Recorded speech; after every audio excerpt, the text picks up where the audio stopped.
If there's anything that the 35 years of being alive has taught me, is that the most important thing in your life is your relationships and the quality of those relationships. And in this episode, I am going to be giving you some tips so that you can step into having even closer relationships in the year 2025. I love that. That's a really good one. Good for grounding. I'm recording already. Perfect. Welcome to Openly Spoken, the podcast to help you show up, speak out, and be seen. On this podcast, we talk about self-love, relationships, sexuality, spirituality, and more. Hi, I am your host, Cilia Antonio, and I am a relationship and sexuality coach for ambitious women with a history of toxic relationships who desire to reconnect to their sensuality and who desire to feel worthy of receiving healthy love. I celebrate you for hitting play on today's episode. I hope that you find this very supportive and helpful.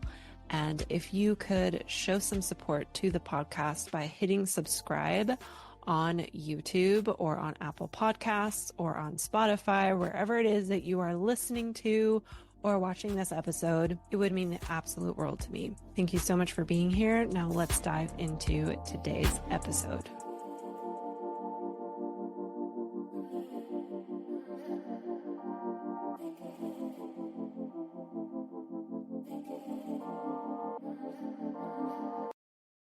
So if this is your first time here, hi, my name is Cilia. I am a sexuality and relationship coach. I work with ambitious women with a history of toxic relationships who desire to feel worthy of receiving healthy love. And my journey with this definitely comes from my own experience of being an ambitious woman and just like having had a history myself of toxic relationships. And I think what is so difficult about being an ambitious woman with a history of toxic relationships, it's that it feels so safe to keep achieving and just keep getting lost in the sauce of ambition and keep like busying yourself.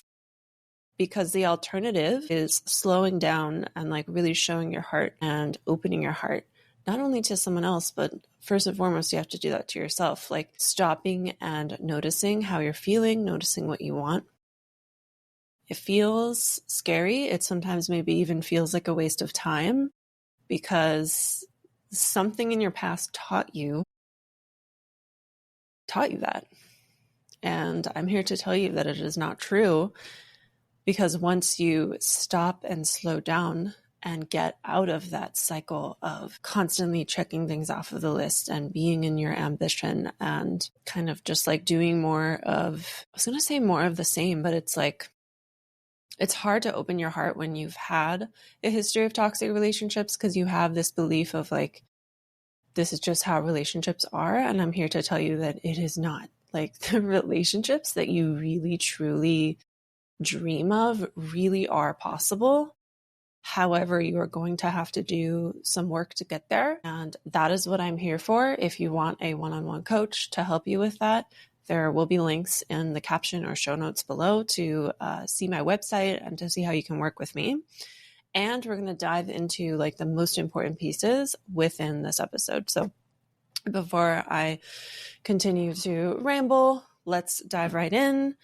Also, Happy New Year. Like you deserve for 2025 to be your year of closer relationships, whether that is friendship, whether that is romantic relationship. And this episode is going to be for you, whether or not you are single or already in a relationship, or even if you're in a long-term relationship.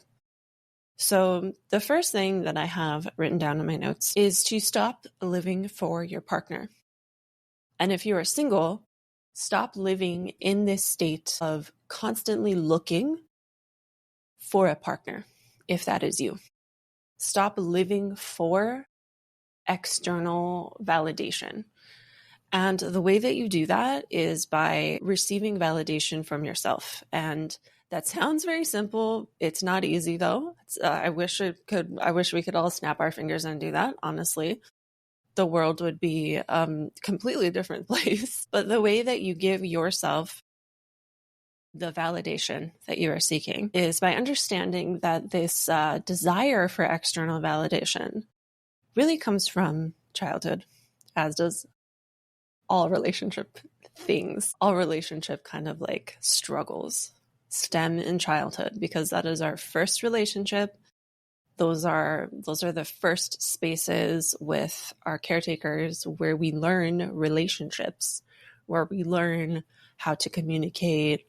We learn what's okay, what's not okay. We kind of like mold ourselves in a certain way based on the caretakers we had so that we can survive. And so for when it comes to women who have a history of toxic relationships, most likely your relationships with your parents were toxic. And I always like to say, and I've said this in previous episodes before, this is never about blaming your parents, because I truly don't believe that there are any parents out there who set to like mess up their kids.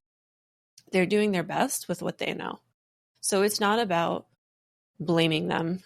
And what's so beautiful about not going into the blame is it opens up more opportunity for you to change your behavior, which is really difficult. So the way you give yourself the validation that you did not receive from childhood is to do your own inner caretaker work.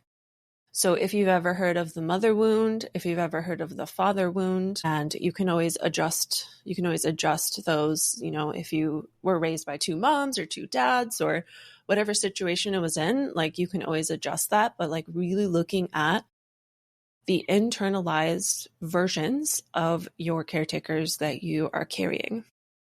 Usually your inner critic is an internalized voice that is one of your parents or one of your caretakers. So let's see, I thought I had a mother wound book on my desk. I have a ton of mother wound books. I actually have, I'll link in the caption or the show notes, I have this free mother wound healing guide. If you know already that you have a mother wound and you want to like dive into that. I won't get into what the mother wound is because I've talked about that in previous episodes already. And I really just want to keep this episode focused on like what you can do to have better relationships in 2025. So stop living for your partner, or stop living with all of the focus on like, oh, I need to find a boyfriend, a girlfriend, a them friend. Like just focus on you. Focus on what makes you feel good, what makes you happy. Really, really lean into friendship, and the right person will come along. Really, I really, truly, genuinely believe that the right person will come along. Stop living for that external validation. Receive that validation for yourself. And the reason why that's so important is because if you are coming into a relationship wanting to receive external validation, you're coming into a relationship completely differently than you would if you took care of that yourself. You're coming into a relationship with this mentality of like, I'm half and you're my other half and I'm only whole with you, rather than you're realizing that you're already whole and your partner or potential partner would just be like a cherry on top of a life that you already love. And what's also really great about this first tip of like stop living for your partner or living for that relationship is you really get to know.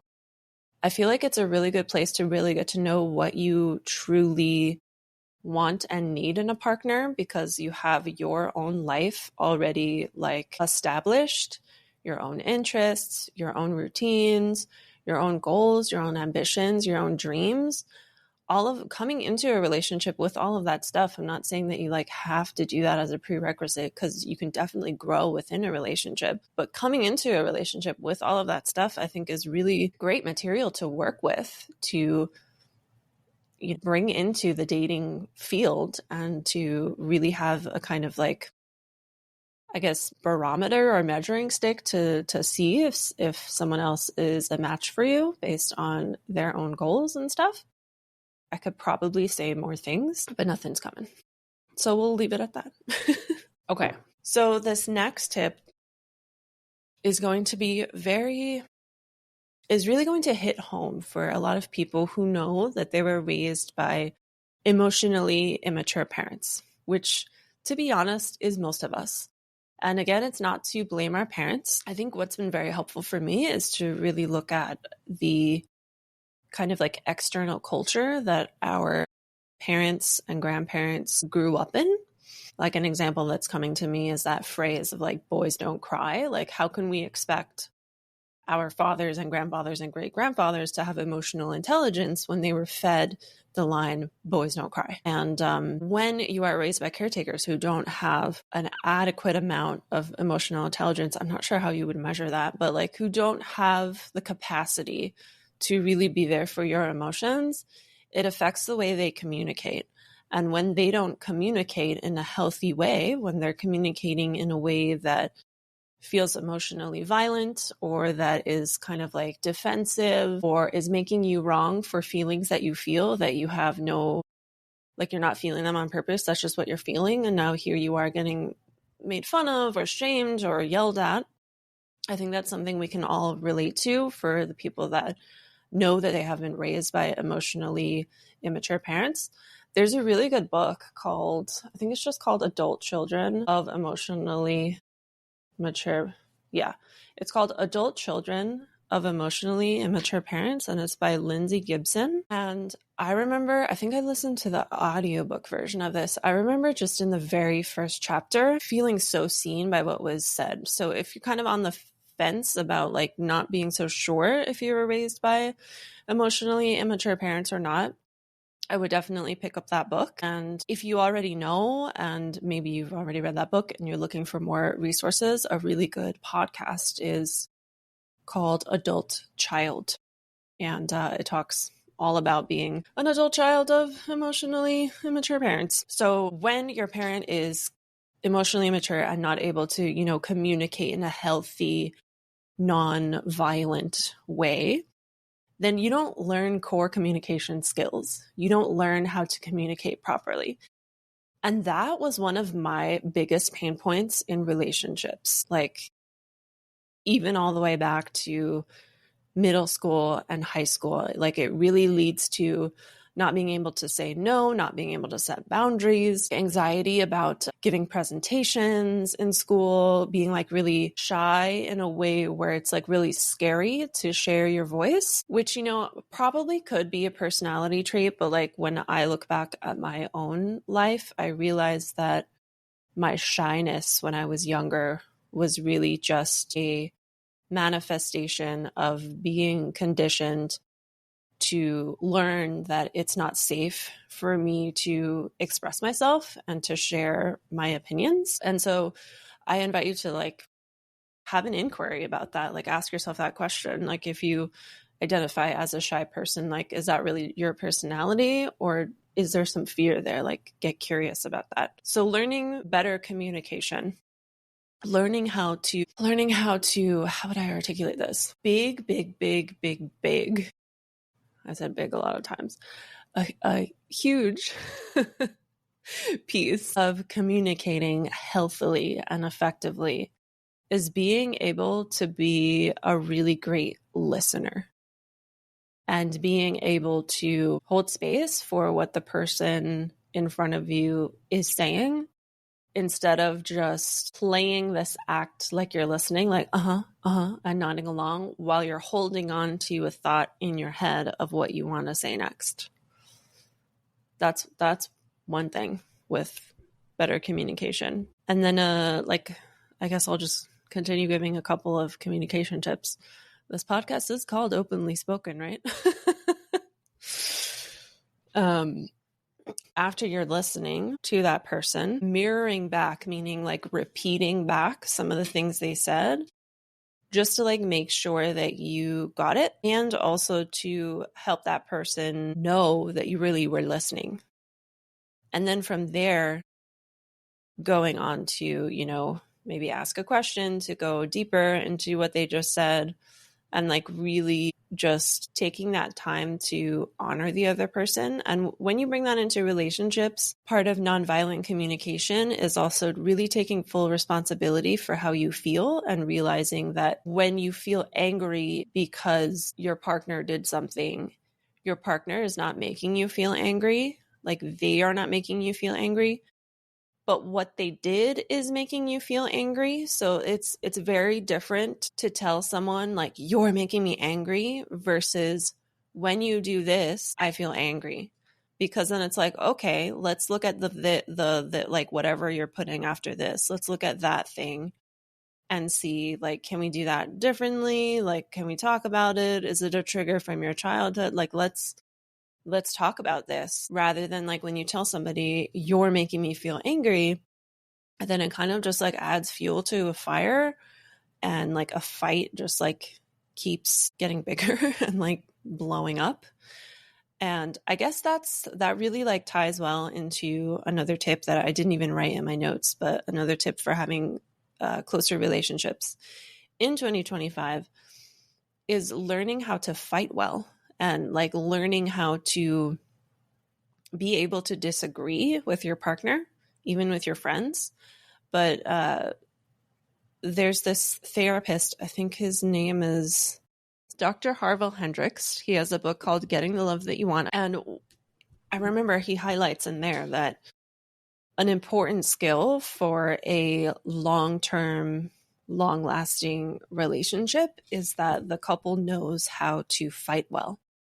And by fighting well, you're doing like an example of what I just said. When you do this, I feel this. Like, instead of attacking the person and saying like, you're making me do this, you're making me feel that, taking responsibility that like you are the one who is responsible for your own feelings and your own behaviors and your own actions. Even though your partner is doing something that can trigger those emotions, those feelings, and those behaviors, it doesn't mean that your partner is purposely being like, oh, I'm gonna piss her off. Like, let me do this thing because it's gonna make her angry. I mean, in some cases, you could be in that situation. And if you are, please dump the person. Please get out of that situation. But most of the time, it's like your partner is just being them. They're just existing, and you know, they could also be communicating in a way where they need to learn nonviolent communication. I'm not sure if any of this is making sense today. Let's take a breath together and a sip of coffee. Maybe I've had too much coffee today. Proceeds to still drink more coffee. So what have we got so far?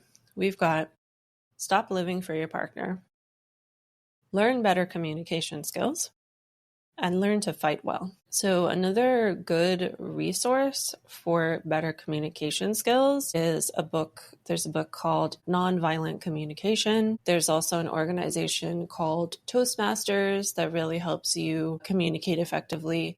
I also truly think, you know, as someone who has gone down the path of sacred sexuality work, like in my own personal work, and who has coached dozens of women so far on sacred sexuality practices. And what I mean when I say sacred sexuality is just kind of like releasing shame around sexuality and reclaiming sexuality as something that is sacred. I think doing that is also a good place to lean into if you want to learn better communication, because you come home to your body, you come home to what is a no for you. And when you come home to what is a no for you, your yes reveals itself to you, and you know what you desire, you know what you like you know yourself better from really reclaiming this part of yourself that has been just shamed for generations. And obviously that learning better communication skills will lead into fighting better. And I think a good place to start with the piece of sacred sexuality and how that helps you communicate better is a very simple practice that I'm actually like going to do it along with you. I don't think I normally do this in episodes, but this is something I do with my one-on-one clients as well. So if you are driving, you can go ahead and fast forward or just listen along and don't follow along. I mean, don't like close your eyes or anything. But if you are not driving, first, I want to ask if you could position yourself so that your feet are flat on the ground, so that you have some sense of grounding. And then from there, take a notice take a second to notice that contact with your feet on the ground. And then notice the contact of your hips and your legs with whatever surface you are sitting on. And then very gently just fluttering your eyes closed and noticing those points where your body is touching the surface that you are sitting on, from the bottoms of your feet to the bottoms of your legs, your hips. Maybe you even feel your chair on your back if you are sitting in a chair with a back. And then from here, taking a deep breath in. And exhale as you exhale from the mouth and really just let out some sound. And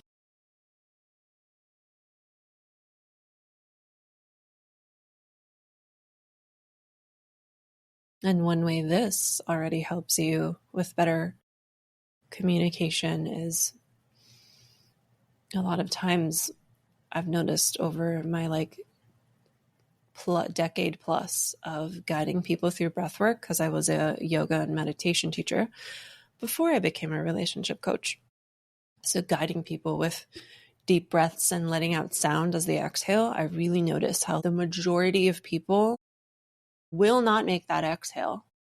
They won't make a sound. Sometimes a handful of people will make the sound after I then demonstrate it, after I'm willing to be the weird one to just be in a class, whether I'm the instructor or whether I am a student in someone else's yoga, meditation, or mindfulness class. So that's the first way. And if you opened your eyes while I said that, just taking a moment to settle back in. And the practice I want to invite you into is called a felt sense practice. And the felt sense, what it really is the sensations that you feel in your body from moment to moment. And in a felt sense practice, you are noticing where in your body you feel a sensation. And then you are saying out loud what that sensation is and the location of that sensation. So if you feel like you have the capacity to do that, you will. And I will demonstrate first to give you some examples. So I feel in my pelvis and hips this really heavy, anchored type of feeling. I feel a tingly excitement in my fingertips. I feel a tension in between my eyebrows, and as I bring my awareness to that and speak it out loud, I feel that tension melt a little bit. I definitely feel a jittery feeling in my eyes. It's like there's all this excitement and ideas rolling around in my eyes, if that makes sense. It's a weird visual, but that's what I'm feeling.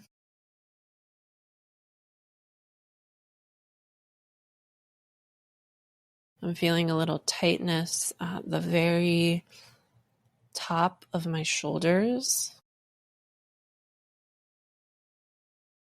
My spine feels fluid and soft and strong.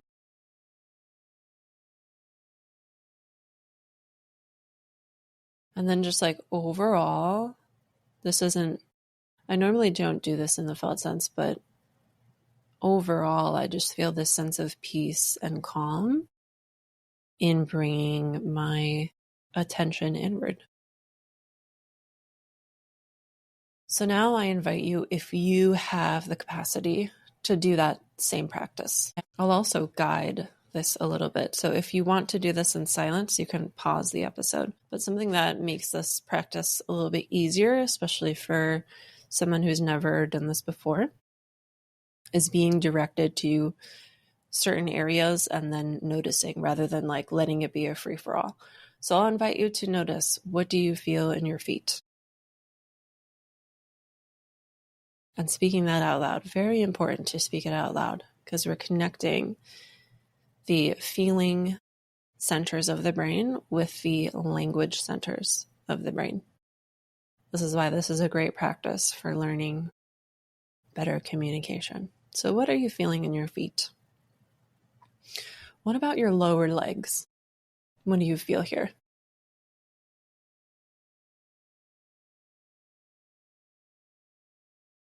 And what sensations are present in your upper legs and maybe even your knees?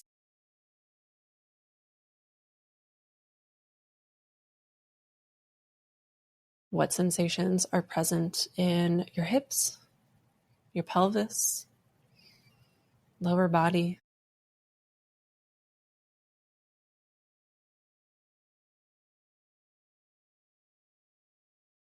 Sensations are present in your lower belly?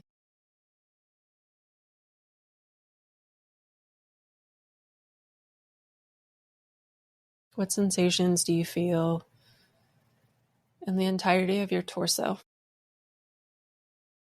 What's popping up? What's popping out?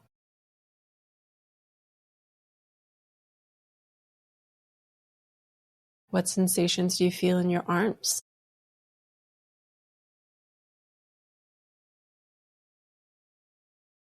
What sensations do you feel in your hands?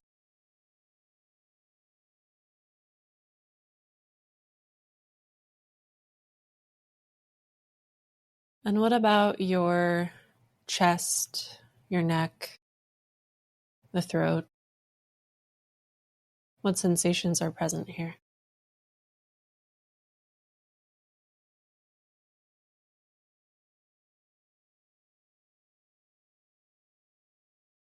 And what about the head? What sensations do you feel maybe in your jaw, your lips, your nose, cheeks, eyes, eyebrows, scalp?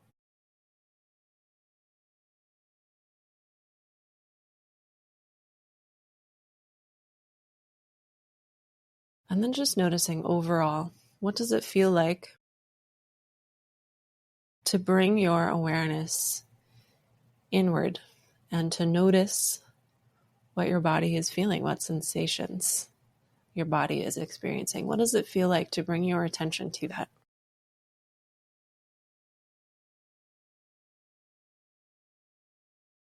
And then taking a deep breath, fluttering your eyes open, looking around your space, maybe even standing up if that's accessible to you, and shaking out your body if that sounds like something you want to do.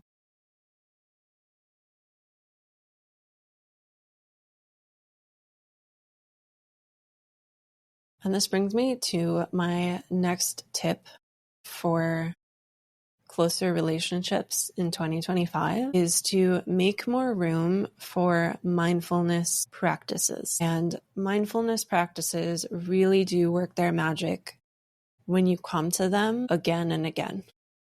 Doing a 2-hour-long practice once a week or once a month is not going to give you more transformation than a 5-minute practice done every day.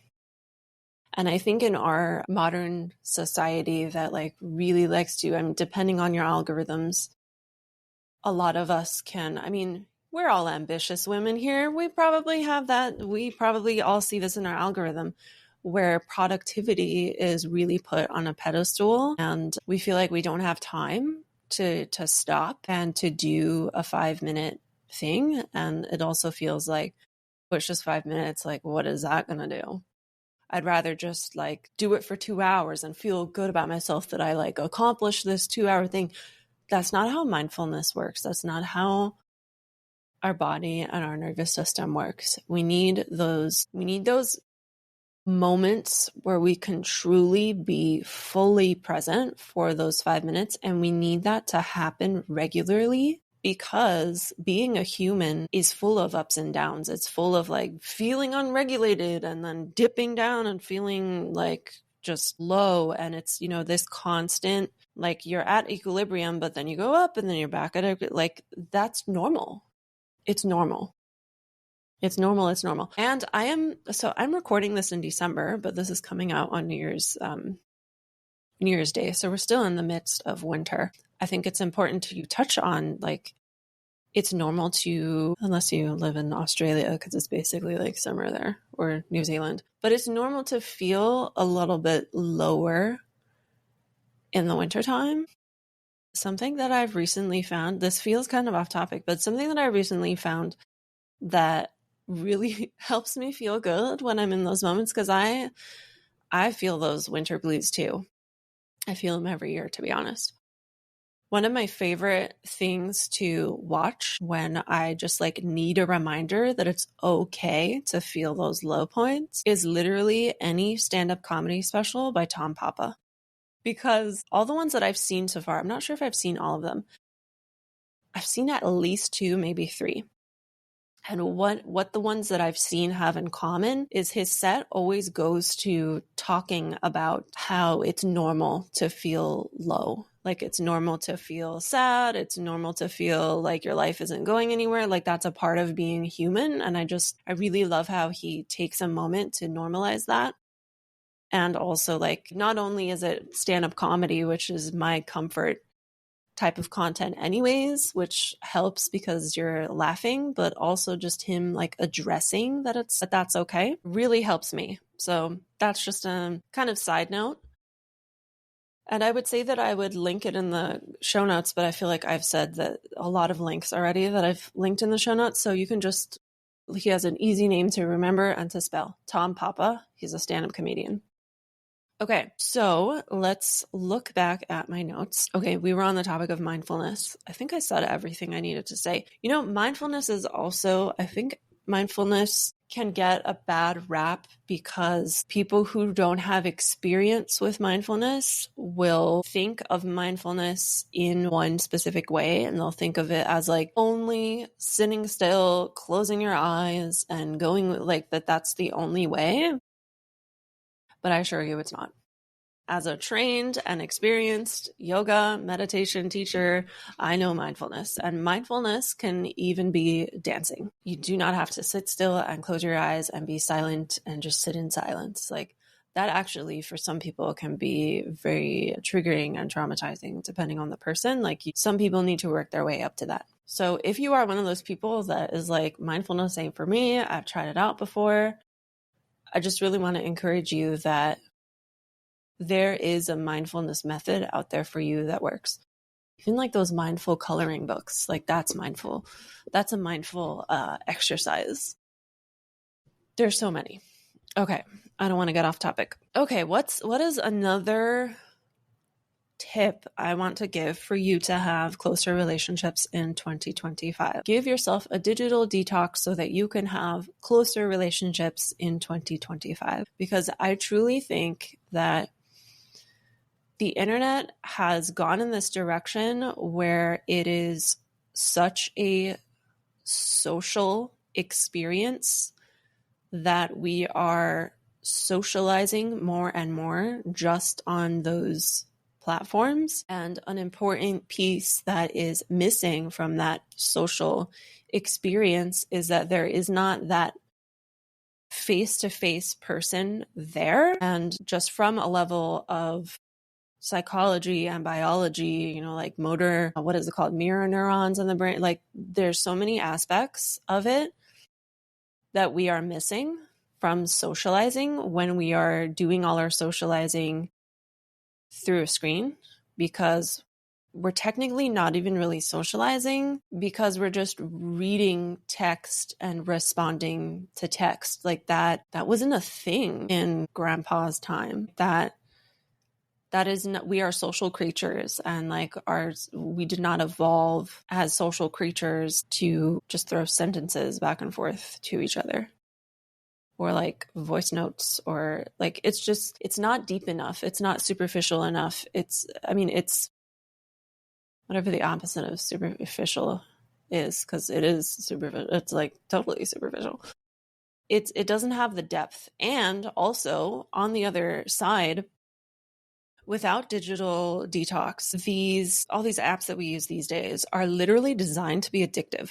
Like they're like the modern day cigarettes of our time. Like I truly do believe that decades from now, we're going to have more research. I mean, I think the research is already coming out now about how harmful social media is. And it's going to be like cigarettes, how like we used to think that cigarettes were healthy for us. We were completely naive to how cigarettes were actually very bad for us. And then later on, we learned cigarettes cause cancer and all this stuff. I think the same thing is going to happen with social media. We're going to notice how it causes behavioral problems, especially being in a time where people are born with access to social media at younger and younger and younger ages. Like that is very terrifying. So there's that. And when you become addicted to social media, which in my opinion will inevitably happen if you are on it without any sort of digital detox or intentional boundaries, because that's just how the apps were created. They know how our psychology works, and they really purposely did create these apps so that we would be addicted to them, because that's how those apps make their money. When that happens, it is so difficult for us to be present in our relationships. Then we become that friend who, have you ever had this? I've had this experience with at least two people that I know, where you are talking to a friend and they are like, and they're like scrolling, and you're like, can you put your phone down? You become that person that just can't be present because the phone is an addiction. And that's just a friendship example. In relationship example, I hear so many times, and I've even gone through this, where in multiple of my relationships, where there's so much resentment that builds up when one or more, even more of the partners are scrolling all the time. And if they're both scrolling, they probably don't notice that their relationship is slowly deteriorating because you're not taking the time to nourish that relationship. Your relationship is not a cactus. It needs watering. It needs, well, I was going to say it needs sunlight. Cactuses need a lot of sunlight, but it needs watering. It needs attention. It needs care. And if you are addicted to scrolling and you are just scrolling, your partner is going to get resentful. If you're both scrolling, you're both not going to notice that the relationship is slowly deteriorating around you. So digital detox, for sure. Ditch your phone on the weekends if you can. I mean, I know that's hard to say for the parents in the room, but is there one day a week where you maybe have your kids with you, or your partner has your kids, or like your mom or someone else can have the kids? Is there one day a week where you can completely not be on your phone and just like let everybody know, like, hey, this is what I'm doing. I don't want to be on the phone. I want to take a little break. Can you do that? And you can. There are huge communities. There are even like religious communities that do this. I'm thinking of people who practice Shabbat and who are not on their phones on Friday nights all the way till Saturday night. Okay, let's see. To have closer relationships. Okay, another thing I wrote down. I wrote it for people who are in relationships. I wrote down micro connections. And what I mean by micro connections, if you are in a relationship and you're both very busy and you haven't really been able to make the space or time for date nights, and you feel disconnected from your partner and you want to work on having a closer connection, start with these micro connections. And a micro connection is a devotion to a regular, whether it's daily, whether it's every other day. I would say at least every other day, where there's this little moment that you both set as like, this is our time together. And what I mean by little moments, having coffee together in the morning. For me, that's one that I try to lean into, which is hard because my husband wakes up at like 4 a.m. But when I do wake up early with him and just at least drink coffee with him, like, it is the best. It's the best. It's so worth it. Those little those little things I think are the most potent when it's something you do in the morning and at night. And if you can only do one, at least do the morning one. Because then when you go to sleep, you kind of like have that to look forward to. And like when you're starting your day like that, it kind of sets you up to just feel loved for the rest of the day. So the micro connections. So that can look like having coffee in the morning. It can look like at the end of the day, asking your partner, like, what was your favorite moment of today? Or what's something you're grateful for that's specific to this day? It can even be like taking some time to cuddle. That's one of our favorites. So like, it doesn't have to be this hard, complicated thing. It's just this little activity that you both are committed to really honoring and really prioritizing. Like, we're going to spend 5 minutes, 10 minutes, 15 minutes every morning or every other morning having our coffee together, like taking that time to really connect before the busy day takes us away. And I think that's even more important for parents, because having a child, I'm sure, speaking as someone who is child-free, having a child takes away all of your free time. And I'm sure it feels like there's no more time to connect with your partner. However, you and your partner, if you guys are solid and you are good with each other, your child is going to feel that, and it's only going to benefit them. And that, although I am child-free, that is based on the research. I love nerding out about psychology, social psychology, developmental psychology, early childhood development, all those things. One of my favorite topics to nerd out on. Okay, a couple more things down, but I feel like we kind of address these indirectly in the other tips. So I'll just circling it back to that first tip I gave of stop living for your partner. And that tip so here's my last tip: to have closer relationships in 2025. Really take the time to connect with what is important to you. What are your goals? What are your true desires? And really honoring those things and having grace with yourself and not rushing to achieve those desires, especially if you are in a chapter of your life where you're raising babies and time is just very scarce. Like, really just have grace for yourself that as humans, we want a lot of things. And as humans living in the modern world, that's all about, quick fixes. All the things that we wanted them yesterday. But can you pause? Can you go back to that, like the moment of like closing your eyes and leaning into mindfulness? If there's one thing you can take away from my highly caffeinated blabbering today, it is to lean into mindfulness. If there's one thing you want to do to have closer relationships, lean into mindfulness. And mindfulness, if you are someone even who is seasoned in mindfulness, there's always a way to deepen. Like, you can contemplate on certain things. And I'm really feeling called to share like one of the most important things to contemplate on, which I have come back to I've been guesting on other people's podcasts finally. That's been a little comfort stretch for me. And a lot of the episodes, I kind of always relate it back to this one concept that I think is very profound to sit with and contemplate. And I do think it's something that will help you have better relationships. And it's because this one simple thing will help you have more confidence. And having more confidence leads to being able to set better boundaries. It leads to being able to really articulate and communicate your needs. And all of those things are going to help you have closer relationships. This practice is also going to help you figure out what's important to you. And what this one simple thing, simple but hard, is to accept the fact that you're going to die one day. We just got dark. Accepting the fact that you are going to die one day and bringing this into mindfulness is meditating on this truth.